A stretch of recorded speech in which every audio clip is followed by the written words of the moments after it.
Cute. Cute naman.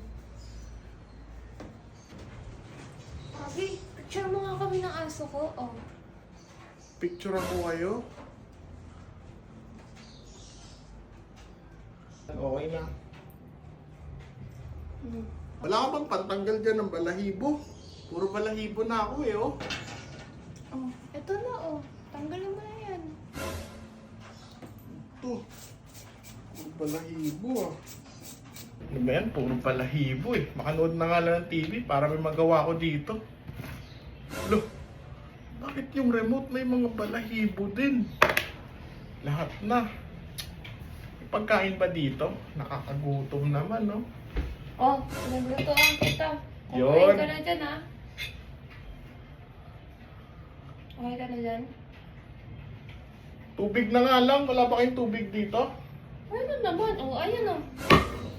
Uminom ka na. Uuwi na ako. Ayoko na dito. Puro balahibo.